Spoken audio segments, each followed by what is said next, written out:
नमस्ते Bharat, DK sister channel में आपका स्वागत है। मैं हूं डीके जी समाज सेवी। देखिए, पांचों पुत्र की सरकार है। देख रहे हैं दोस्तों कि मैं कहां पर मौजूद हूं। जो है बिहार के जो है चर्चित जो है पूर्व आईपीएस हैं, जिनका नाम है आदरणीय श्री अमिताभ कुमार दास जी। सबसे पहले मेरे चैनल में आपका स्वागत है सर जी। बहुत धन्यवाद। है ना, काफी जोश से भरी हुई हैं आप। ये करना ये चाह रहे थे कि जो है दो कोचिंगों की वर्चस्व की लड़ाई जो है कहां तक जो है मौत के घाट तक उतार दिया जा रहा है। ये किस रूप में आगे लेगा। एक खान सर का विवाद हो रहा है, फिर रोशन आनंद यादव, पहले फैजल खान फिर रोशन आनंद यादव, ये फिर जातिवाद में फैल गया। ये क्या कहेंगे आप? अब देखिए, इस विवाद के दौरान दोनों के नाम भी बदल गए, नाम परिवर्तन हुआ है ना। जो खान सर थे वो फैजल खान बन गए, जो रोशन आनंद थे रोशन आनंद यादव बन गए। तो ये भी देखिए, पूरा विवाद बहुत दुर्भाग्यपूर्ण है। और देखिए, दोनों के बड़े बड़े कोचिंग संस्थान है मुसल्लहपुर में। रोशन आनंद का ज्ञान बिंदु है, खान सर का ग्लोबल खान स्टडीज है। और 2 जून की रात को कुछ अप्रिय घटनाएं हुई। कुछ बैनर पोस्टर फाड़ने को लेके हुआ, कुछ ईंट पत्थर चले, 2-4 राउंड गोलियां चली। उसके बाद दोनों ओर से एफआईआर हुआ। एक एफआईआर में रोशन आनंद जेल चले गए। उनके भाई प्रिंस यादव का भी नाम था, वो भागकर नेपाल गए जहां उनकी मौत हो गई।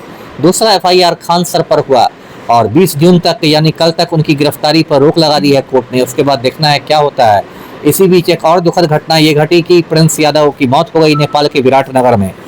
अब देखिए, हमारे समाज में समस्या क्या है कि हर मुद्दे में लोग आपदा में अवसर खोजने लगते हैं। समाज के ज्यादातर लोगों की सोच बन गई है कि आपदा है तो उसमें अवसर खोजो। अब प्रिंस यादव की दुखद मौत हुई, उसके बाद देखिए पूरे सोशल मीडिया पर कचरा फैल गया, एकदम हंगामा हो गया। फैजल खान ने मर्डर किया है, फैजल खान को फांसी दो, फैजल खान आतंकी है, जिहादी है, मर्डर किया है, फांसी दो फैजल खान, है ना। अब इसमें 2 तबके के लोग हैं। कुछ लोग तो हैं जो ऐसे नफरती हिंदू हैं, उनको सारे मुसलमानों से ऐसे ही नफरत है, तो उनको लगा कि चलो इसी बहाने खान सर को ठिकाने लगा दिया जाए। तो वो फैजल खान जिहादी है, फैजल खान आतंकी है, उन्होंने अपना अभियान छेड़ दिया। दूसरा तबका उन लोगों का है जो यादव वोट बैंक में सिंधमारी चाहता है कि इसी मुद्दे पर वो यादवों के एकदम नेता बन के उभरे, यदुवंशी हृदय सम्राट बन जाए। जैसे लालू के बड़े बेटे हैं तेज प्रताप, वो कह रहे हैं कि खान सर ने हत्या कराई प्रिंस यादव की। अब उनसे आप पूछिएगा कि आपके पास सबूत क्या है, तो सबूत उनके पास कुछ नहीं है, लेकिन उनको लग रहा है कि इसी बहाने में यदुवंशी हृदय सम्राट बन जाऊं। ऐसे बहुत सारे लोग हैं जो नेतागिरी करने के लिए, नेतागिरी चमकाने के लिए इसमें आ गए हैं। तो ये दुर्भाग्य की बात है कि आप लोग इसको सांप्रदायिक रंग दे रहे हैं। रोशन आनंद से मुझे बहुत निराशा हुई। बाहर निकलते ही उन्होंने कहना शुरू कर दिया कि मैं सनातनी हिंदू हूँ, सनातनी हिंदू। अरे इसमें हिंदू मुसलमान की बात कहाँ से आ गई? आप सनातनी हिंदू हैं तो खुश घर में रहिए सनातनी हिंदू, इसको झगड़े में क्यों हिंदू मुसलमान की बात ला रहे हैं? तो अब यही हो गया है। काफी इन लोगों ने रायता फैला दिया है और पूरा पटना जो है लगता है कि पानीपत का मैदान बन गया है। दोनों के स्टूडेंट्स भी आमने सामने हैं। तो ये बहुत दुर्भाग्य की बात है जी। क्या बीच में जो है इसमें स्टूडेंट को जो है उसमें कूदना फुदकना क्या जरूरी था? एकदम गलत है। स्टूडेंट्स जो कूदते फुदकते हैं तो अपनी पढ़ाई का तो नुकसान करते ही हैं, और वो नेताओं के हाथ के मोहरा बन जाते हैं। नेता उनके जैसे शतरंज के इस पर बिसात पर लोग प्यादा को इधर से उधर रखते हैं, वो मतलब उनको मोहरा बना लेते हैं कि आप मेरे पक्ष में कैंडल मार्च निकालिए, आप मेरे पक्ष में ये कीजिए, आप उसको गाली दीजिए, आप उसको गाली दीजिए। तो ये तो बहुत गलत है। सबको कानूनी प्रक्रिया का पालन करना चाहिए। सबसे बड़ी बात है कि दोनों लोग पढ़े लिखे हैं, रोशन आनंद और खान सर भी। दोनों को मिल बैठ के अपने गिले शिकवे दूर करने चाहिए थे। आपके हिसाब से कौन मतलब कि जो है लग रहे हैं ठीक लग रहे हैं? नहीं, मैं तो गलत है, दोनों सही हैं। दोनों से गलतियां हुई हैं, लेकिन ऐसा नहीं है कि दोनों पेशेवर अपराधी हैं। मैं दोनों का सम्मान करता हूँ।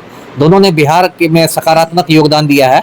पढ़ाना तो एक अच्छी बात है, और बिहार जैसे राज्य में जहाँ शिक्षण व्यवस्था बिल्कुल चौपट हो गई है, दोनों ने सकारात्मक भूमिका अदा की है। दोनों से गलतियां हुई हैं, और इसलिए मैं बार बार उनसे काफी सीनियर हूँ, इसलिए कहता हूँ कि भाई दोनों गिले शिकवे दूर करके मतलब फिर अच्छा वातावरण में पढ़ाई शुरू करें।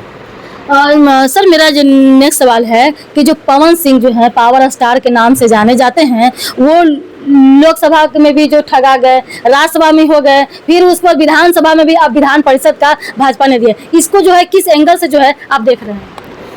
अब देखना क्या है, पवन सिंह के बारे में तो कोई बहुत अच्छी राय में नहीं रखता हूँ। भले ही उनके समर्थक उनको पावर स्टार कहें, पवन भैया कहें, कुछ भी कहें, मेरी नज़र में वो एक मतलब दारूबाज और अय्याश किस्म के व्यक्ति हैं। अब ठीक है, राजनीति में आजकल ऐसे ही लोग सफल होते हैं।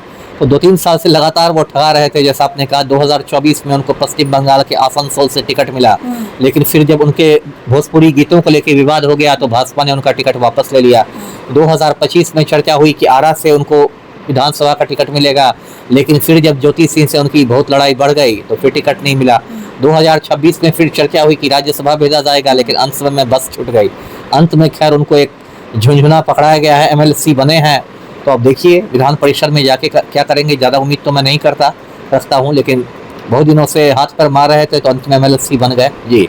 मैं एक सवाल है कि जो बिहार जो है, बिहार पांचों पुत्र की सरकार है, चल रही है। किन पुत्र की सरकार? पांचों पुत्र की सरकार है, पांचों जो है, जैसे में आपका भाजपा है, जदयू है, अच्छा। उसके बाद फिर मांझी जी का है, फिर चिराग जी का है, और जी पापा कोटा है जी जी। सम्राट चौधरी भी पापा कोटा से हैं, निशांत कुमार पापा कोटा से हैं, तो ये लोग दीपक प्रकाश पापा कोटा से हैं जी, पापा कोटा जी। तो उनको तो MLC नहीं बनाया गया ना।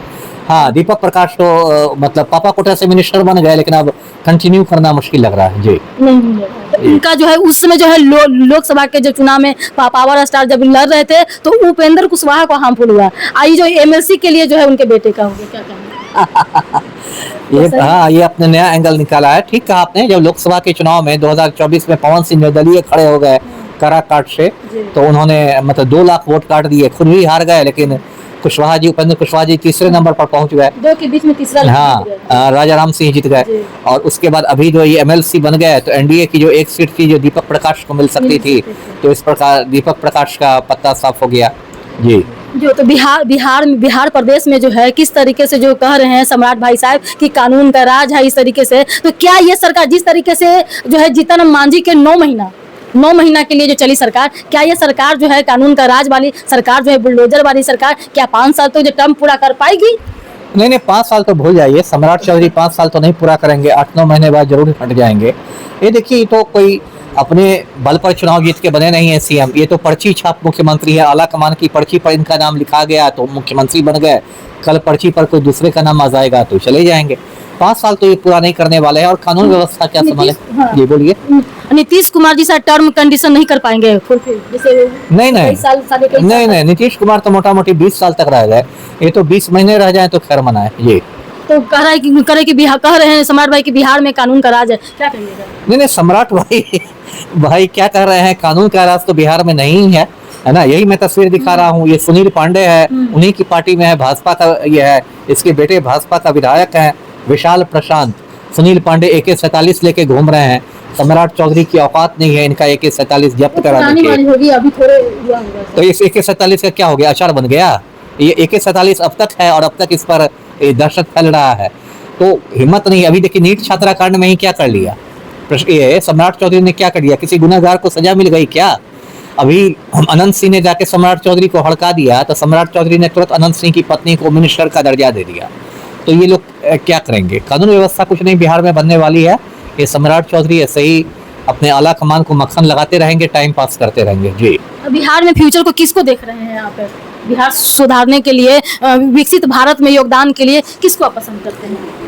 अभी तो बिहार में सब ज्यादातर नेता मुझे बेढंगे ही लगते हैं, 1-2 जो ढंग के लगते हैं उसमें डॉक्टर कन्हैया कुमार हैं कांग्रेस के नेता, लेकिन अभी तो दूर दूर तक उनकी सत्ता में आने की उम्मीद नहीं दिखती मुझे। एक चर्चित हो रहे हैं जब IG भी बने हैं मगध क्षेत्र का जो है IG हैं, जो है विकास वैभव जी, हाँ मगध क्षेत्र के IG बने, तो उनको लोग कह रहे हैं कि पढ़े लिखे लोगों को अगर बना दिया जाए तो बिहार जो है कुछ पर लाइन पर आ जाए। नहीं, ठीक है, विकास वैभव अच्छा काम कर रहे हैं, उनका एक चलता है लेटेस्ट इंस्पायर बिहार, और को लेके 5 साल पूरे भी हो गए। नहीं, ठीक है, अच्छा काम कर रहे हैं, लेकिन वो राजनीति में तो नहीं आए हैं ना, तो इसलिए अभी क्या कहा जाए।